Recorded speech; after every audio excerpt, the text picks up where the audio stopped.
Естественно, при таком постановке и мы имеем право открыто уже действовать аналогичным образом в отношении правительственных зданий в самой Москве и в России. Мы ведь отомстим. Скажите, вот вы говорите, мы отомстим, это могли бы сказать, что вы имеете в виду? Я имею в виду, что чеченский народ, я уже заявлял и заявляю, никакая армия мира, никакая военная сила, задачу которой поставила политическое руководство России, нерешима. Сломить дух к свободе и своему праву на жизнь чеченского народа. Это генетическое наследие, дарованное Всевышним. Это невозможно.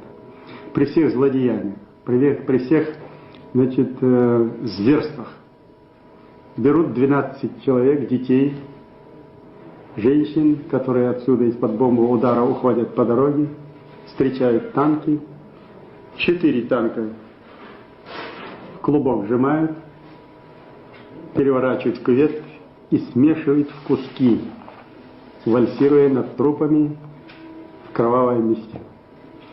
5 раненых парней, 15-16-летних пацанов, подбирают на вертолет и живыми сбрасывают с вертолета. Пугают. Но чеченский народ таков, что психологически и морально не может отвечать такими же методами в отношении солдат и офицеров России. Полная уверенность. А что вот мы видели много бомбежек, может быть, у них есть цель как бы напугать народ, чтобы люди уехали из Грозного? Нет, у них сейчас цель, конечно, уничтожить весь потенциал республики. Они рассчитывали, что они при такой массовой атаке, при таких формированиях огромных сил, что чеченский народ волю можно сломить, людей депортировать, а здесь создать новую колонизацию вот по этой программе, которую я вам показывал. Этого не могло случиться, что нет силы на земле, физической, военной, которая сломит дух чеченского народа.